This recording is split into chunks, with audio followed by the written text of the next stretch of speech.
partner Mike Lou with us this evening, and I appreciate the invitation. This comes about because your county attorney, Steve McIsaac, is my former deputy county attorney when I was the county attorney in Prince William, senior assistant, who is now, of course, here in Prince William, and of course, having gotten me into this, as I was telling Patrick, anybody see Steve McIsaac here tonight? No, nobody does, because he isn't here. But Stevie got Patrick to get a hold of me, and I've been honored by the invitation. Many of you will find at your and I was counting on that. She didn't show up. All right. At your places, there are many of these around, and there are a few more up here. But I've given you the usual handouts, as I told some people earlier. You will be tested. What you have before you are sort of major and relevant documents with respect to this very issue. The little cover sheet tells you that there is the constitutional amendment itself. There are two statutes that I'm going to touch on briefly, because it's my job to sort of set up the framework of the debate that I think Trey and Mark are going to engage in a little more pointedly than is my task. The fourth piece of information, the fourth sheet which wasn't attached to those, is a revision to one of the statutes that's in your packet that was just passed by the last session of the General Assembly. I didn't include it originally because I wanted you to see the historical evolution in the things that are clipped together of the way Virginia has begun to approach this. I think that everybody here knows that the United States Constitution has recognized the concept of eminent domain since 1791. It has actually been a part of the sovereignty of nations and states as long as anybody can remember. And it is actually intriguing to observe the fact that the only mention of eminent domain in the Constitution of the United States is in the Bill of Rights, which in the Fifth Amendment says that private property, I'm going to paraphrase, shall not be taken for public use without just compensation. Simple enough, straightforward enough, and for the benefit of lawyers like me and Mike and Mark Flynn, that's provided many days in a courtroom over what all of those little bitty words mean. Similarly, the Virginia Constitution has contemplated the use of the eminent domain power from the beginning. And by the beginning, I mean since Virginia has been a commonwealth, and certainly since the General Assembly existed and started passing laws and constitutions. We're on the Constitution of 1971 now, if you don't know. So it's a relatively recent document, but draws obviously on the constitutions that preceded it. The law in effect today in the Constitution says that whereby private property shall be taken or damaged for public uses, the General Assembly shall not pass any law whereby private property shall be taken or damaged for public uses without just compensation, the term, quote, public uses, to be defined by the General Assembly. That's what the Constitution of Virginia says today. Raise your hand if you've ever heard the name Kelo. Kelo versus City of New London. All right, there you live. Right, there you go. Is Mrs. Kelo here? Well, in the 2000s, in the early part of the decade, the City of New London had adopted a redevelopment plan for its city, and it had devised a program which was going to effectively acquire a substantial portion of the city for the purpose of private development in order to rehabilitate the city. It was as so many of those cities are up there, it'd been along in an era of economic decline. And so the city concluded that it had to do something about it. Well, much of the property that was involved for this purpose, which would have been developed privately, was sold to the city by willing sellers. There were a handful of people, however, who said, ain't gonna happen on our watch. We don't want this to occur. We don't believe that what you're doing here to advance economic development is a proper public use or public purpose for the exercise of the eminent domain power, and the name of the case belongs to a woman named Suzette Kelo, who owned a cute little bungalow right overlooking the water. She fought this all the way to the United States Supreme Court, which ruled in 2005 that by 5-4 vote that this is in fact a constitutionally appropriate public use to acquire the property for development. Not that they can take any private property just to give it to somebody, but it was done consistently with this city's well thought out plan for the redevelopment of this portion of New London.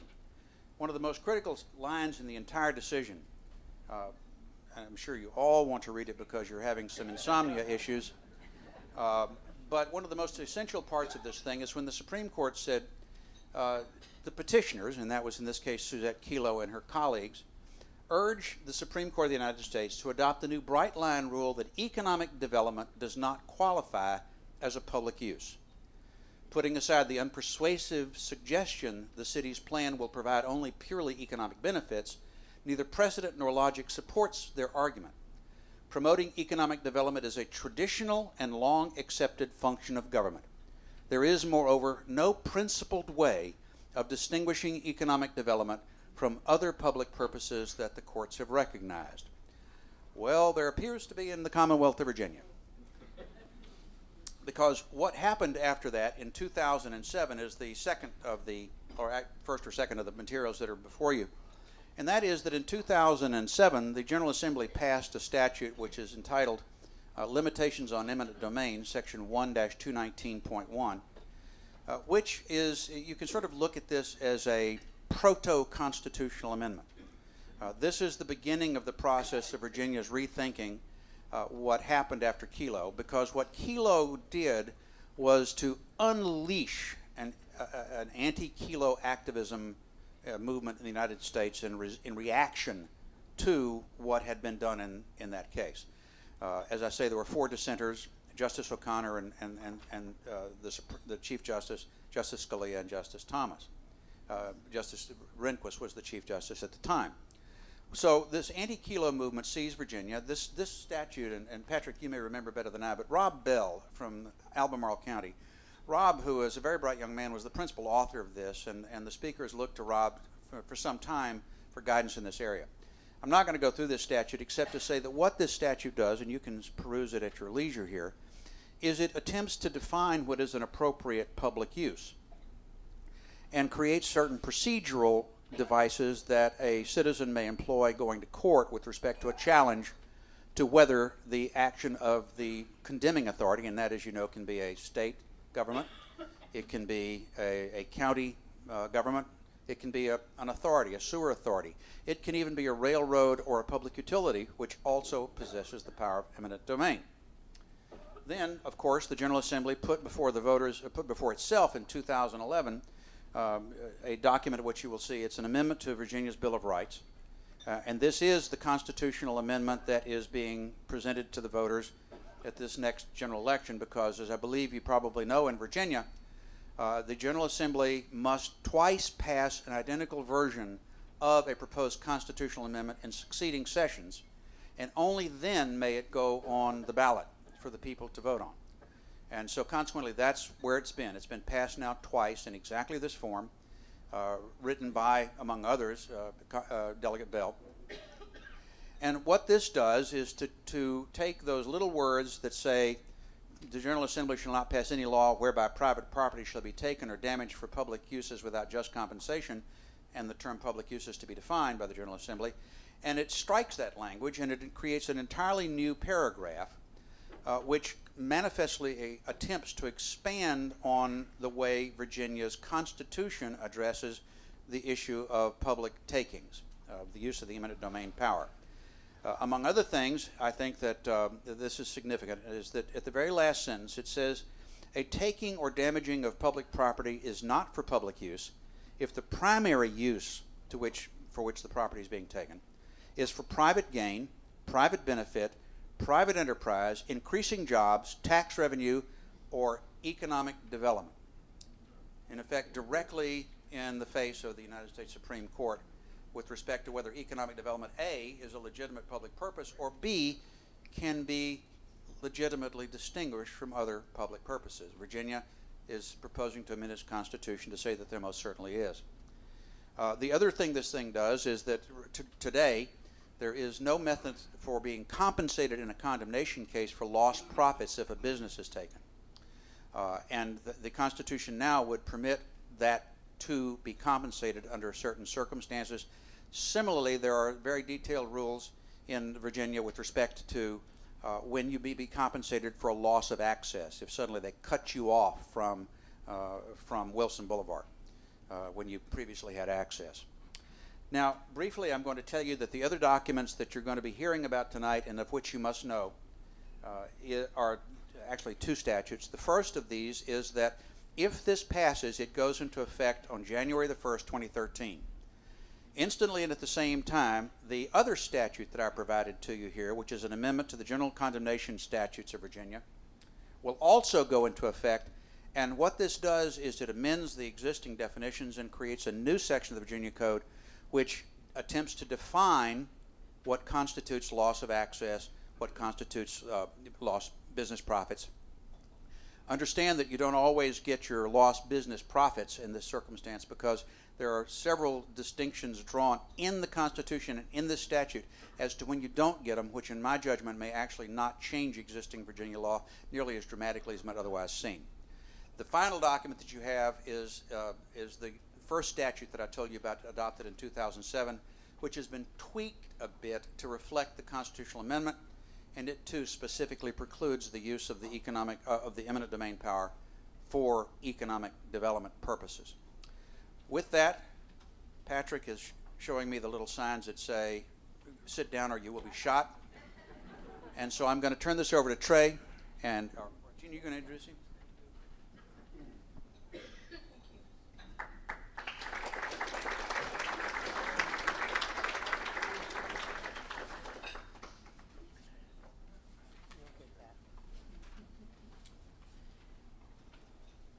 Thank you, John.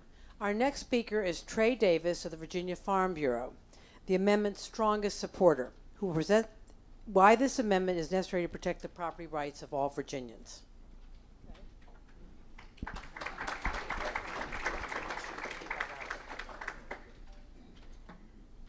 I do have a few PowerPoint slides, but they're mainly just to give you something to look at instead of me while I'm talking.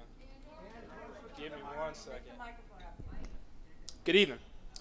Again, my name is Trey Davis. I'm with Virginia Farm Bureau Federation. I am a non-attorney, but I am a lobbyist, so the same jokes and stereotypes for the most part still apply. A little bit about our background as an organization and how we got to be here this evening. We represent the producer member farming families of Virginia. There's around 45,500 now of families that are legit by the federal definition. That's over $1,000 in gross sales a year, considered farmers. We represent around 41,000 of them. That goes from 5,000 acre grain production operations to somebody selling locally to farmers market. I'll give a quick spiel. It's only $40 a year. You won't get a dinner like you had tonight, but you will get barbecue and fried chicken about 11 or 12 times a year, so it's pretty good bang for your buck. While the Kelo decision set a lot of these events in motion, we've had policy positions from our membership to have a constitutional amendment to better define public use and public purpose for about 15 years. Our policy development period comes from our producer members. It's a very extensive process, but it ranges from everything. If they said you can only buy John Deere equipment, that's what I would spend my time working on. But it's very wide. They want more things for wildlife damage. They want more money for ag BMPs, and Senator Whipple in her former life was certainly a champion of that. But where I'm coming from tonight, why I think this is important, is coming from a landowner's perspective when you're making decisions about the future of your business or the future of your home or whatever your interest may be in the land that you own, trying to keep that in perspective moving forward without the pressure of an eminent domain taken. The two biggest, I think, arguments that sort of frame this discussion is, A, do you agree with the idea that a public use for bees should be for legitimate public use, not increasing tax revenue, not increasing jobs, but for a public use that you have traditionally recognized as one? And then I think the second argument is does this really belong in Virginia's Constitution? Now, when I'm not farming or hanging out with politicians, I'm an avid hunter and fisherman. You may remember, I want to say 8 years ago, there was a constitutional amendment to put hunting and fishing in Virginia's Constitution. I think that's very dumb.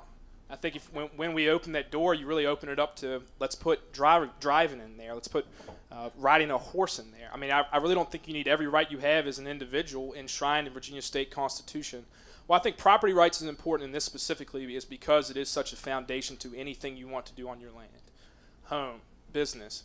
The statutory provisions that were enacted in 2007, and you know this from any level of local, state, or federal government, anything you have on the books is only as good as your next elected body.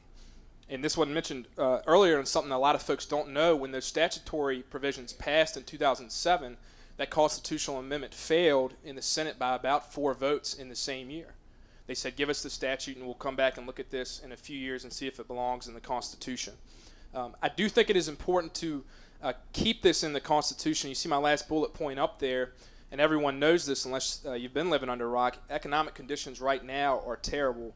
You look at a state like California where they've bounced around on some of their kilo-type safeguards that they have at the state level. I strongly believe that when our economy picks back up and you see a group of developers looking at a piece of privately owned land and saying, I really think we could help this locality's tax base if we took this privately owned land and gave it to someone else, I think you would see those statutory provisions redone. I really do. Again, Virginia's Constitution is very hard to amend. You have the consecutive years with an intervening election in between. We didn't think, in particular, we know we have the popular support, and I'll get to that a little bit later, but we weren't sure we had the General Assembly support. This has been patroned by Democrats and Republicans alike, and I'll give a shout out to him because I've been doing all over state because I told him I would. Your former Democrat gubernatorial candidate, Cree Deeds, made the voting committee to make this process really move forward, and it was as simple as something. What we had was not strong enough. He said if it is truly a public use where it cannot be taken and given to another private landowner, I'll support it. We put the bill in front of him. He let it amend it, and it brings you where you are today. Sort of going along those same lines of does it belong in Virginia's Constitution if it has never happened in Virginia? My answer to that would be no, but there are several cases back over the years, and when that Kelo decision made its way up to the Supreme Court, and the reason that the Kelo decision in and of itself is particularly heard because the landowners and the attorneys working with Ms. Kelo thought they had the best case. 2007 in Virginia, their statutory provisions went into effect July 1. On June 29th, leading over into June 30th, the Roanoke Redevelopment and Housing Authority, and I'll always have to read it because there's a lot of R's in there, they decided to take an office supply company, mainly office chairs. Think of a lower Office Max. It was family owned for 30 years. Carillion, who now is past Norfolk Southern, is the biggest employer in Roanoke. They came to Roanoke and said, if you do not take this land and give it to us, we are going to leave Roanoke. Again, they could do it because the statute had not been changed. They did 2 days ahead of time. They took that land. They were in court for 3 years. Carillion decided to stay in Roanoke, decided they did not want this land specifically. Right now, that lot is undeveloped. I use that as an example. I could talk about the Bass Pro Shops in Hampton, Ed Jennings, whose situation and with has really more to do with the lost access piece I'll mention later, just to say it has happened. Thankfully, we've had the statutory provisions that there is the one significant change of economic development. But just to say that these examples happen in Virginia, even though it may not be the kind of case you would always associate with the Commonwealth. Legitimate public uses under this constitutional amendment, in my opinion, in the Attorney General's office opinion, and several private opinions around the state, will still be able to take place. Two best examples, I think what everybody in here would consider legitimate public use are schools and roads, and certainly my membership is they use those as much as anyone. You think about hauling your product to market and things along those lines. And certainly when you think about true public projects, and I'll give a shout out to my friend Mark Flynn here because this isn't Farm Bureau policy but my policy, he'll appreciate how handicapped localities are in raising revenue by the state of Virginia. And when you look at local projects, where is their revenue coming from? It's going to be the real estate tax. 92% of land in Virginia is still privately owned. 87% of that is still agriculture and forestry. So you're looking at folks that if it is a legitimate public use and we're funding the real estate tax here, that's something you need to consider. We're putting the money into the pot. We're happy to share the wealth if it is for legitimate public use that you have here. Landowners should be fairly compensated. Are there any business owners in the room? Anybody out here brave enough to? I see a few here. Lost profits and lost access is an interesting concept. And I will share when we were going through this process of what is this constitutional amendment is going to look like. Those were concessions made to move it through the process. And you never want to let perfect be the enemy of good. As we was working with legislators saying, tell me what you want. We agree with your concept. Tell us the language that you want. Lost profits and lost access, again, the language provided to you are going to be defined by the General Assembly. I can tell you lost access, if you're a homeowner, farm owner, business owner, and you have access legitimately changed so you cannot get into your piece of property, that's usually almost always lately compensated by the courts. This is really just a clarification of what we have in the statute. Lost profits, again, this is only if you're a business owner. I'm happy to discuss this maybe in the question part later. Farmers are already compensated if you get crops taken because of an eminent domain taken. It's going to be very, very difficult to prove lost profits moving forward. I will say if it is the case, though, if you're a business owner and you've had your land taken where you are legitimately losing money from you and your business operation, that I would hope, at least in concept, you would agree that should be fairly compensated.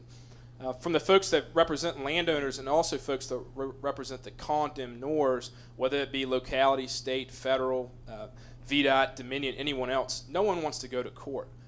If you've ever sat on an eminent domain jury, I can assure you from that end you don't want to go to court either. It's an exhaustive process. It's an unbelievably expensive process. These two specific pieces that we added in here are just to ensure that moving forward, the scales are tipped a little bit back in your favor, and that's what you see at the bottom here. Something that you may hear as we move forward is that this is drastically going to increase the cost of eminent domain takings. VDOT, I remember at one point, had slapped, I think, a $20 million price tag on lost profits and lost access before we'd even introduced the bill. That's saying a lot because you have to interpret what juries are going to rule in favor of the landowner.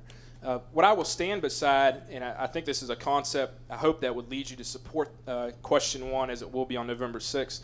The true fair market value of a land that is the victim of eminent domain taken never changes. Whether you receive $20,000 from the court or with this you receive $22,000.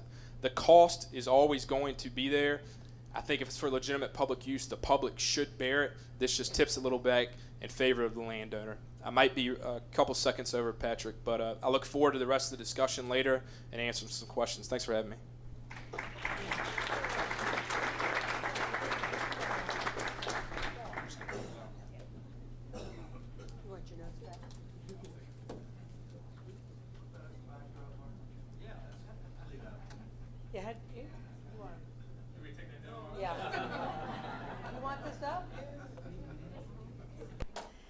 Mark Flynn, Virginia Municipal League, who will present the far-reaching consequences of this proposed amendment for Virginia's economic future. Mark? In fact, one of the things I like to do is collect yard signs. I have Spike Maynard. I'll get to the mic. I have a Spike Maynard for the West Virginia Supreme Court yard sign at my house, and so I've already found where one of these is. And so one night I'm going to have to go by and liberate it, I think. My background, I have a little bit of background with Arlington County. I'll say it's Arlington County. It was Seven Corners. In 1962, I took piano lessons from a woman named Connie Thomas, who was the lounge pianist and singer at the Hotel Washington. And so I came out on Saturdays. My dad was always willing to bring me out to come to those lessons. I don't know why Mom didn't bring me, but anyway.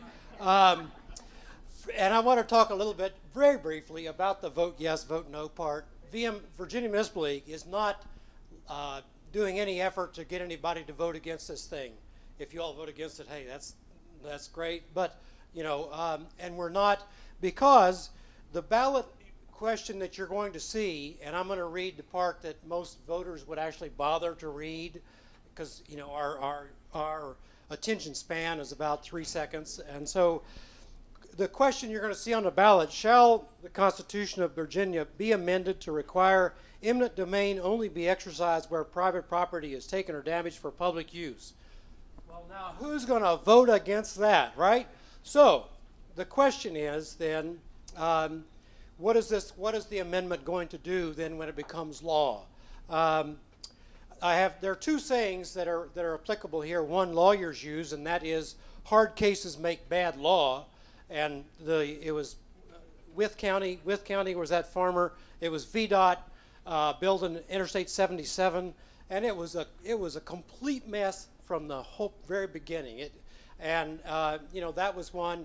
The Norfolk Housing Authority had a case that actually is still going on, and the Attorney General just last week used it as a vehicle to say why we need this constitutional amendment, because after all, Norfolk Housing Authority can continue to do that. The part that he didn't mention is that there was a grandfather provision in the 1-219.1, which you have in your handout, that allowed that to go on. They couldn't start that process today. The same thing with the Roanoke case. That could not have been started under the existing law. The other phrase, which we all use, if it ain't broke, don't fix it, and that is that since 2007, there have been no efforts to curtail, to limit the code section that John mentioned and John quoted from. There have been no efforts to do that, and we've all worked under that. So the point is, this process is working now. I think we have already really reached a better balance because, in times past, I will say, nationwide in urban development, there were some. It was stretched pretty far. Okay, so the specifics then. Lost profits and lost access. In some cases, certainly it will be no problem whatsoever. But I'll give you a couple of hypotheticals that I think will show the kinds of issues we're going to see. I have a business that makes fancy guitars, and I'm making $2 million a year profit on that. And I'm getting old, and I've decided, I may quit. The locality decides that it needs to acquire my property where I make these guitars. And so as a part of the damages under the code section that is in the packet also, in the part in Title 25, under that, I get 3 years of profits based on my tax returns. So I'm making $2 million a year.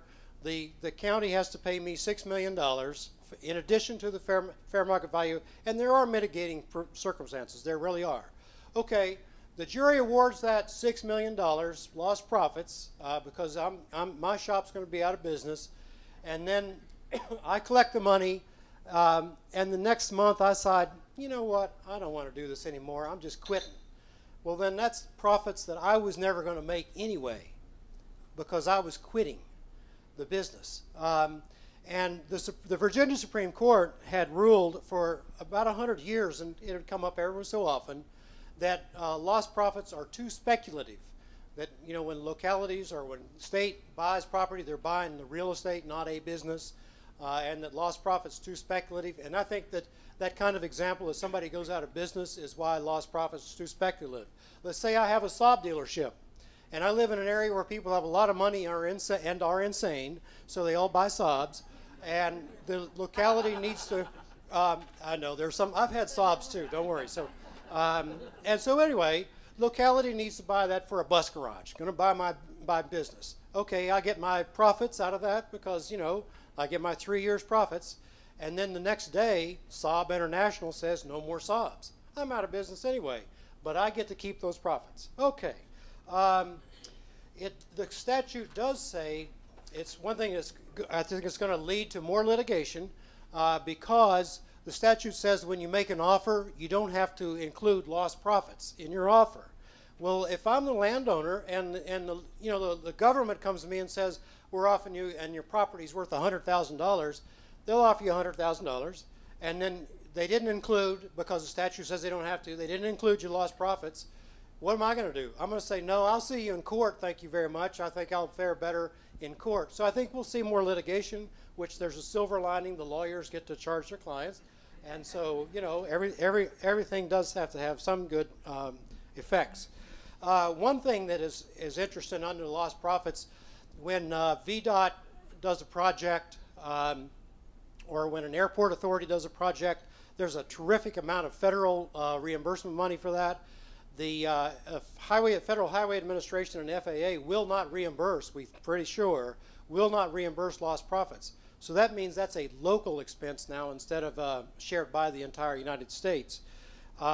So that will end up making it more difficult for some localities particularly to do projects. One other thing that's going to happen with the lost profits, we think that the lost profits piece ends up adding to the cost of buying land when you're buying commercial property. I think that's probably going to happen. So if you're VDOT, and VDOT has already had this history, that if VDOT is looking at building a new road and it can go through a commercial area or through a residential area, in the past they used to look for, VDOT did look for the least expensive residential areas to go through at times.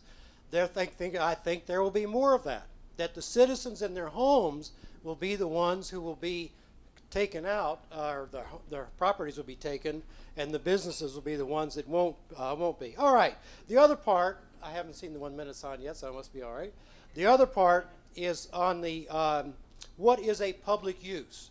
The code section that was passed in 2007 defines among the kinds of things that are public use, extending water and sewer by a locality, water and sewer authority, that kind of thing.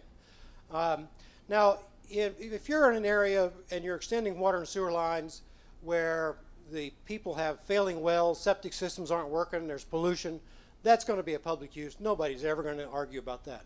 But localities particularly use extensions of water and sewer lines as ways to open new parts of the locality. It doesn't happen so much here in Arlington because it's pretty, I think it's sort of built out, but you know. But say Suffolk. Suffolk's a big land area city that they have on their books areas that they're going to, you know, run water and sewer to in the future. And so all right, so Suffolk's got the plans, going to cost $100 million to run 10 miles of water and sewer lines. Great. They don't have the money to do it. About the 9th mile out, a farmer has a big farm, and a developer gets with that farmer and says, we can do a great project here of office, commercial, professional, residential, all kinds of stuff, but we need water and sewer for this to work. We'll agree, the developer says to the farmer, I'm buying your farm, and I'll agree to put in $10 million of that $100 million to run that water and sewer out here because that's the thing that's going to get it going. Well, the city would say, okay, now's the time to do it. We got an opportunity. I'm a landowner. There's a landowner along that 9 miles who doesn't want to see his part of the county or city developed. What's he do? He goes to court and says, Judge, this is for economic development. You've got this big project out here. If the judge says, that's right, it's for economic development, that water and sewer extension doesn't happen, and that part of the city doesn't get developed. Now, and nobody knows the answer to this, really. I mean, we're going to find out in the Virginia Supreme Court over the next decade or so. But if it goes that way, and it's going to be case by case, then it's going to be the greatest anti-sprawl measure the General Assembly ever hoped to pass, because it will be a significant limitation on the kinds of extensions that happen. There is one other interest. When you all have heard quite a bit of the discussion about uranium mining in Virginia, right? Well, its Coles Hill Farm is served by narrow, twisty, light-duty secondary roads. If they get the rights to mine that uranium, they will have to have major road improvements to get the trucks in and out of there, right? Well, if I'm a property owner who lives nearby and I'm not making the money on it, I'm going to go to court and say, Judge, these roads are for economic development. They can't acquire my land to widen these roads. And in that case, I think that there's a real good chance that the judge may say, that's right. And in that case, there wouldn't be the uranium mining. So maybe I'm arguing for this amendment. I don't know. But anyway, so those are the kinds of issues. I will say that there is one other one that's really, and this is where the VML and others wanted to have some of the language changed. Really, we were working with legislators to say, we'll be having to work with you over the next 2 years to get this right. And I understand why the concerns. But there is a part of the amendment says, and I really am trying to wrap up here, says that the right to private property, the right to which is fundamental, the General Assembly shall pass no law whereby private property, the right to which is fundamental, shall be damaged or taken except for public use. That's the first time the Virginia Constitution describes something as a fundamental right.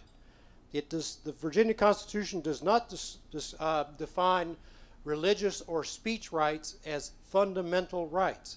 Now, some attorneys are going to argue there's going to be some conflict, and sometime in the future, that my property rights are actually greater than your First Amendment rights, because under the Virginia Constitution, now you got the federal Constitution, you know, that'll balance that out.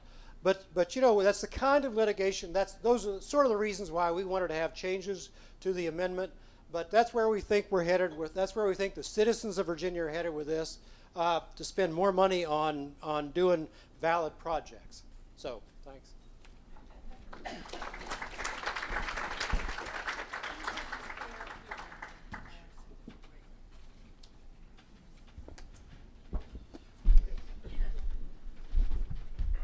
So just to remind you of the rules, we have Lynn Jewell and Link Cummings who will be running around the room giving you the mic if you put your hand up.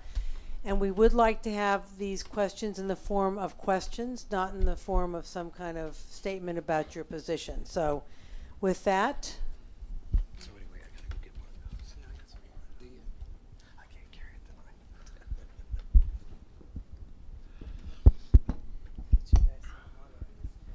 Yeah, that'd be great. Yes. Yeah, hi, I'm Charlie Clark. Does this issue shake down at all along party lines? There certainly was a party line aspect to it. It's not entirely party line because, as Trey said, Senator Deeds, you know, Democratic candidate for governor, was for it. But yeah, I think so. I would say that it's gone down both party lines with a little bit more Republican support. You look at 82-18 in the House last year, so I don't know Delegate Hope. That's however many Democrats switching over to join the majority. In the Senate, where it passed by 2 votes, you had 5 Republicans voting, excuse me, let's see if I have this right.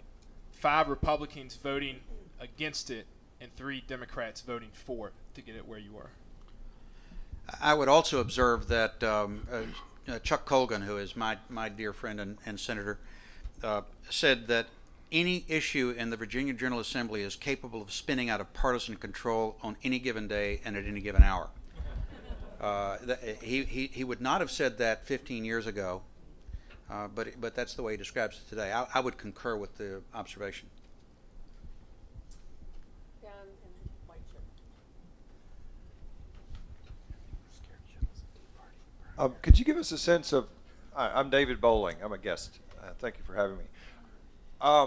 Could you give us a better sense of what other states have been doing, if other states have had a similar movement either by statute or by constitution to amend, and if so, what have been the effects? Actually, one of the preeminent eminent domain attorneys did a state-by-state analysis, and his position was that this makes Virginia the most liberal state in the union for compensation under eminent domain. So there are some states that do have a lost profits provision, but they are limited to specific kinds of takings, and I'm not conversant with what those categories are, but the law defines categories of takings for which lost profits is applicable, but not as a general proposition, which is the case in Virginia come January 1. Don, did you want to say? No. Jim? I'm Jim Schroeder. If I understood you correctly, I thought you said that the Supreme Court of the United States said that you could have economic development as one reason, and then the Virginia says it doesn't. Which has the power of efficacy here? The answer is that each of those, the state and the federal government, have different rules with respect to condemnation, and it depends on who is the condemning authority. So if, for example, the federal government condemned property for the Blue Ridge Parkway, that happened, well then the federal constitution would be the defining limitation on the exercise of the power.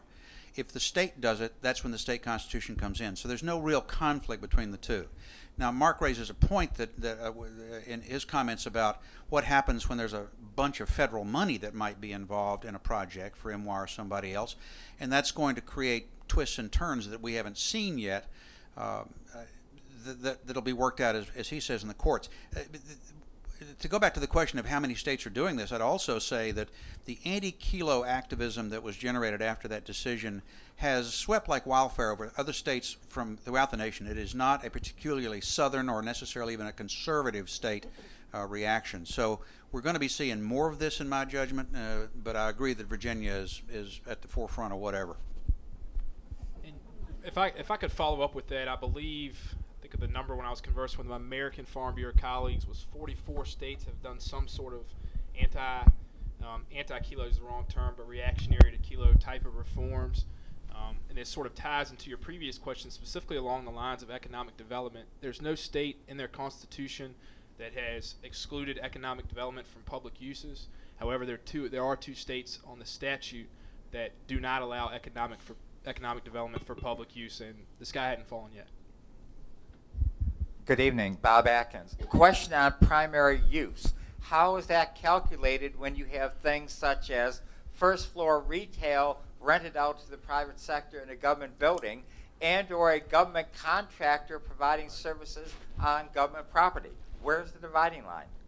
The statute that we're talking about, this one that has just been touched upon by the General Assembly, the 219.1, says here property can only be taken, after defining these public uses and what it can be used for, property can only be taken where A, the public interest dominates the private gain, and B, the primary purpose is not private financial gain, private benefit, an increase in tax base or tax revenues, increase in employment or economic development.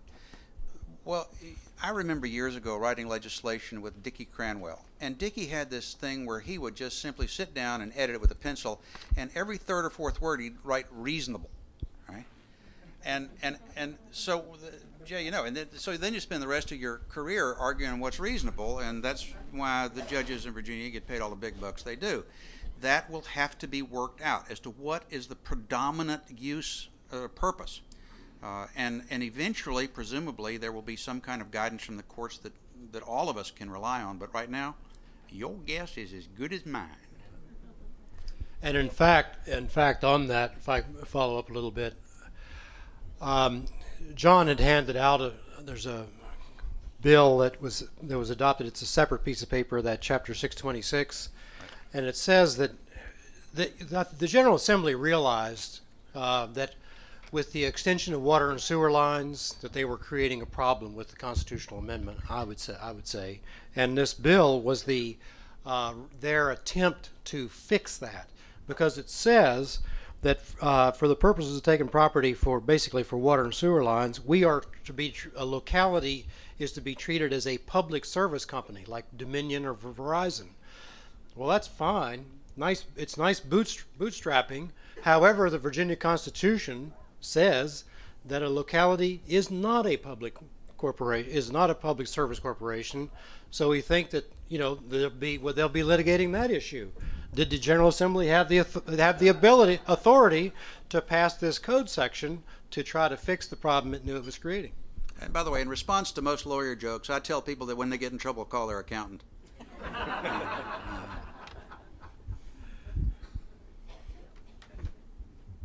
Hi, I'm Gail Dennis. Let's assume that the county owns a road and that the county wants to replace the buses that provide transportation now with a trolley.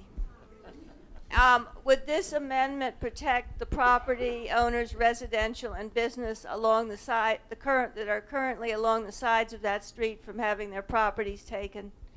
And if so, how would the property values be determined? Would it be the tax base or the real base? We have a consensus opinion up here. It would not be, because it is not in the form of an eminent domain taking, permanent taking. Use this mic. I think that was not working. It doesn't go any farther. I think we're at the committee of 50 here. But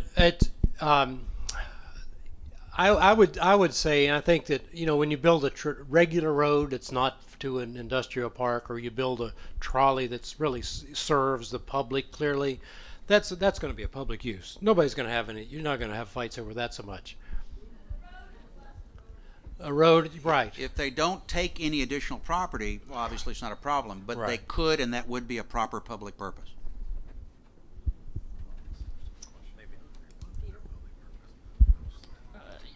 The last question, your answer, Peter Fallon is my name, got to this a little bit, but there's been rumors going around about that if a government authority wanted to close a street for like some type of event, for a few days or something like that. We're not talking about an actual eminent domain, but that a business owner could claim loss of profits. Can you comment on that? Yeah.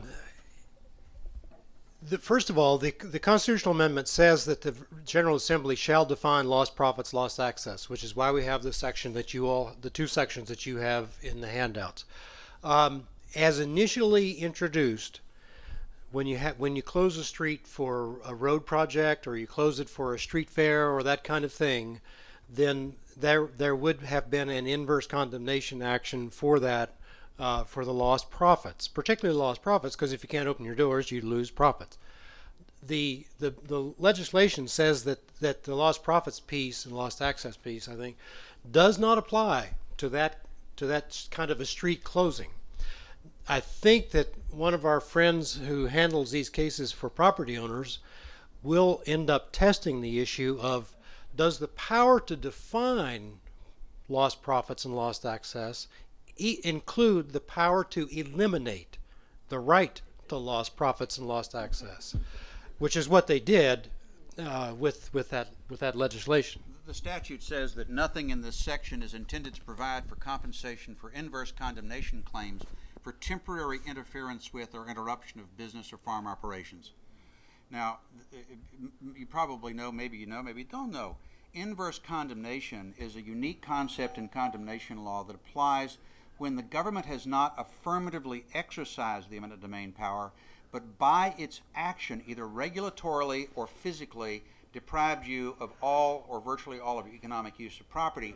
In that case, there's a Virginia action that you can file to be compensated for inverse condemnation. They can't do by the back door what they can't do by the front door. And the one example I will throw out there, just because I know the individual that has a store in Rockingham, and they were in a situation, I believe 5 years ago, where physical entrance to their store, and it was a mom and pop mix of crafts and a little bit of agriculture, but it was physically blocked by VDOT equipment, folks getting in there for 6 days, and they were able to claim inverse condemnation. But like it was pointed out earlier, nothing in this changes whatsoever what would be compensable for those type of cases. John Weistad here. If I could have a twofer, my first question is, has there been any either private or public polling that might indicate which way the vote is looking to go? And then my second question is, if anybody could give us a representative sampling of interest groups, how they're lining up, the Chamber of Commerce, the unions, the realtors, what are the interest groups saying, what, yay or nay? Thanks. I'd be happy to throw some data at you. And again, it's unique because constitutional amendments, with the exception of one that everybody knows what I'm referring to, of a few years ago, don't see that much money thrown behind them, because I can tell you we've looked into buying radio spots, and outspending Mr. Romney and Mr. Obama is very expensive in the October month. We've done some polling and looking at similar states that have both similar ethnic makeup as well as political makeup. It's tested around 65 to 70% for. Some groups that are part of a coalition that you'll see supporting this: Virginia Farm Bureau, National Federation of Independent Businesses, the Virginia Agribusiness Council, the Virginia Forestry Association, and there's one more that I'm missing, the Institute for Justice out of D.C. As far as a coordinated effort of past legislative session of folks that are coming out against it, I have not heard of anyone putting money out there. We're registering as a ballot committee, and we're purchasing campaign signs and the like. You mentioned chambers of commerce. There were various ones for it and against it. I will, in openness, several of the ones that represent the jurisdiction we're in here were against it. The Virginia Chamber of Commerce was a support of the constitutional amendment. Yeah, there were. Apartment Office Building Association of Metropolitan Washington, Greater Richmond Association of Commercial Real Estate, Hampton Roads Association of Commercial Real Estate, Home Builders of Virginia, Northern Virginia Building Industry Association, Northern Virginia Chamber of Partnerships, Northern Virginia Transportation Alliance, Portsmouth Partnership, Virginia Association of Commercial Real Estate, Virginia Association of Realtors, Virginia Beach Vision, which is a chamber down there. They were all against the thing. But as Trey said, the state chamber was for it, and we kid about we think there are about 1,000 local government officials, that there would be maybe 1,000 votes against it, or maybe 800 votes against it. Joe Ventrone, guest. My question is to John, who's probably a neutral party. The 2007 change, was that appropriate response, and states should have an appropriate response to the federal government on the Kelo decision, and is this maybe an extreme thing that will in fact tie things up in the courts on eminent domain? Well, geez, I don't know whether it takes a neutral arbiter to say something about that. What I believe is that it has opened up a, it's sort of a eminent domain lawyers relief act, Joe. Whichever side of the equation you might come down on, because Dickie Cranwell unreasonable. There are so many parts of this, and in fact, if you look at the constitutional amendment itself and then square it up against the statute that we've been talking about, 219, well, you go, well, how do you exactly make those two work together even? It's not 100% clear how you do that. So what I would say is that it really boils down to what your philosophical perspective is with respect to the nature of property rights as to whether what the General Assembly did was appropriate. This is a nation that was founded on the proposition of life, liberty, and the pursuit of happiness, and John Locke's version of that was life, liberty, and property. And we've always seen property as not only a fundamental, I say a fundamental civil right, but as a fundamental element of human personality, certainly in America. So you can see this as a philosophically grounded debate on both sides of the equation. I am not persuaded by the parade of horribles that my dear friend Mark presents to you are likely to happen, or this is going to bankrupt Virginia. So the question then becomes just how far do you think it's appropriate to go in legislating in this area? And is it going to have not the economic impact that Mark is concerned about here, but the practical impact on the use of the power that eliminating all of those things that Virginia has eliminated from being a proper public purpose may produce? Any other questions? Going once, going twice? Well, thank you for coming tonight. Just a reminder that our next meeting is on October 10th. We will be talking about the Long Branch Aquatic Center that Jay Fissette will be participating in. And that's right, Juan? It ain't happened to me a second time.